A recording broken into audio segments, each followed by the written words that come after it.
Hey guys, this is your girl, the Princess of Judah, coming to you with new facts on love. I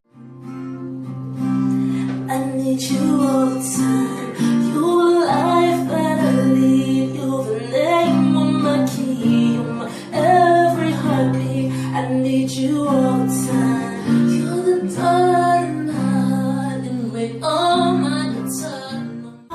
Today we're going to be talking about new facts on love, and today I'm going to bring to you a series, a book that I'm writing called The Rules of 21.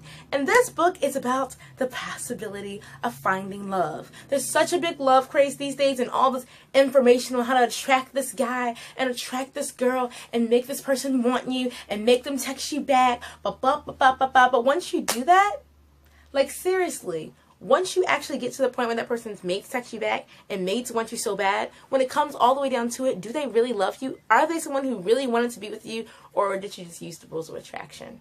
So, we're going to be talking about The Rules of 21. This book will be coming out very soon, and I'm writing it through my character, Chelsea Cardinal, the same character I wrote the other book from, Adoration of Love from a Girl's Emotion. You can get in the link up there. It's a great story about love.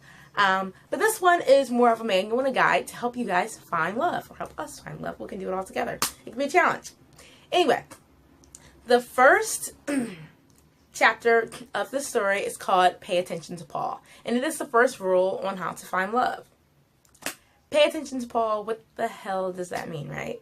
Okay, so basically, it was an idea from something that I saw in a school, or a scenario in a school, where there was this girl. And she was kind of the kind of girl who was like really pretty and, you know, kind of out there, and she wanted to be noticed by all the hot guys, and she wanted to date, like, you know, the jocks in school and the cool guys. But there was a boy named Paul who really liked her, who had her best interest in her, and who really wanted to be with her. You know, who knows? They could have ended up to be something. But whatever the case is, she was not interested in him simply because he was too corny for her, you know, maybe not as outspoken and not so cool, and just not what she wanted to be seen with. The point of the matter is, while she's chasing after these other guys who probably don't want to have anything to do with her, she's missing out on a guy who really actually loves her and wants to spend the time of day with her. A lot of us usually find ourselves making the same mistake. You know, it's the guy that's maybe too corny to be with us, or he doesn't, you know, we don't, agree in some areas, or just something stupid, or we just don't want our friends to see us with him, which was my character had the same scenario in her story, where she liked the head basketball player, and the guy who really loved her, who was also on the basketball team, she didn't want anybody to see her with him because she was too popular for that. So, girls, we make this mistake a lot. And actually, guys, you do too. You know, nobody wants to date the Leslies. Everybody wants to date the Christianas, who are really popular. But whatever the case is, this story is very interesting. So, let me kind of lay it out and explain it to you so you better understand this. Because it's like, okay, well, me as a person, why would I be with somebody who I don't want to be with? If I want to be with this hot guy, then why would I lower my standards to this other guy? But are you really lowering your standards? You have to ask yourself. So in the story, my character, Chelsea Cardinal, who you will find basically in all my books because she is my girl's emotion character, where she explains or plays out all these things from a girl's emotion so that girls can really understand what they're going through, because you're looking at a brain that looks similar to yours, that acts similar to yours, and you get to see her mistakes from your own point of view. So anyway, she was in the 9th grade, and she was in love with a head basketball player, like every other girl in school was. Ronnie Historical. That was his name. I don't know why I named him that, but that was his name. And he was cute. He was, you know, exciting. He seemed like a really nice guy. But basically, they were supposed to be together. He basically claimed her as his girlfriend, and she was basically all for it. But he didn't really pay any attention to her. She would struggle to get his attention every day. She would struggle just to get him to answer her questions, because he was that kind of guy who had too much attention. He was too prideful to really acknowledge her. He didn't feel like he needed her, and he didn't feel like he'd ever need her. He felt like basically she's sucking up to me, and that's pretty much all it is. Well, she struggled to keep, you know, stay in his face and just be that girl who was his girl and be that girl for him. So basically, emotionally, she's struggling and wrecked, and her heart is broken because she sees that this guy that she really wants to be with doesn't seem like he even likes her.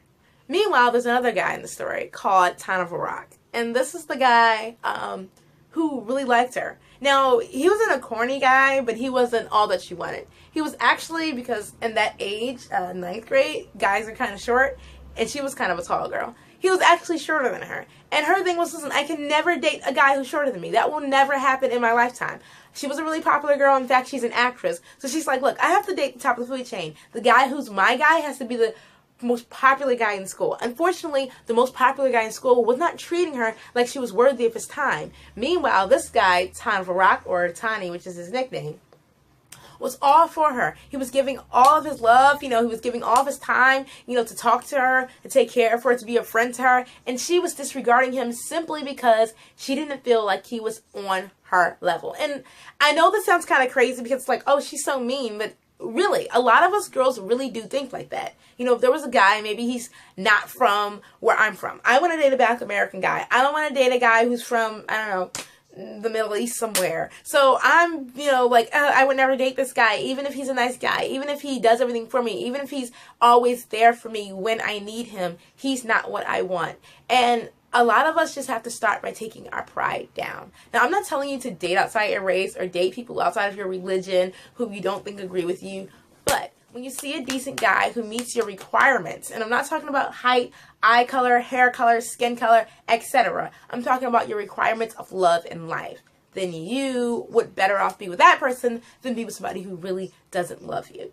So she struggled with that for a while until she really realized that this guy, this head basketball player, is not the guy for me. He does not love me, and he does not want to have anything to do with me. In fact, he even made her help him get another girl who ended up being his girlfriend. So she was totally cut out of the deal. She was, mind boggled. She was crying all the time. She really didn't know what to do. She's like, I guess he doesn't regard me as his girlfriend. And so it took for her to finally give up on that idea that she could be in love with that guy, that she could actually fall for the guy who really loved her.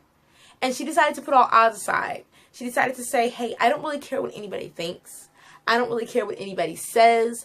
I don't really care how people feel about me dating this guy. I might be popular, but who cares? I'm going to go ahead and date this guy that I actually like. I actually love. I actually have something in my heart for. Who actually treats me like a queen and treats me like gold. So when she finally broke that and started dating him, even if he was shorter than her or not on her level, she really fell in love. Her whole life changed. She was a very different person, a happier person, a more joyful person, a more caring person. She was so much better, and the relationship lasted all the way up, and they actually got married.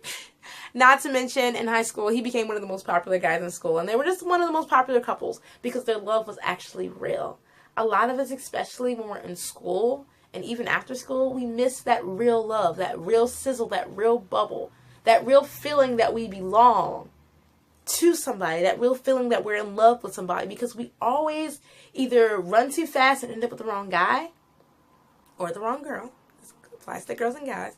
Or we choose the person who we think will make us look good and we think will help build our pride and help take care of our pride, and we end up with somebody that we really don't love. Listen, pay attention to Paul. Okay? That's the rule, and I think that will totally, totally change the concept and course of your life. If you're just dating people because they're attractive, or you're just dating people because they have money, or dating people because they have status or they're popular, like everybody would just so date Justin Bieber like today. But hey, do you know Justin Bieber? Do you know if he loves you? Do you know if he cares about you? Obviously not, because he does not know you. So no, you should not be ready to date Justin Bieber at the drop of a hat just because he's cute, just because he's popular, just because he has money. No, date that friend of yours who cares about you, who even when he is broke, he's making sure that you have something to eat and making sure that your bills are straight. Those are the people that will love you for the rest of your life.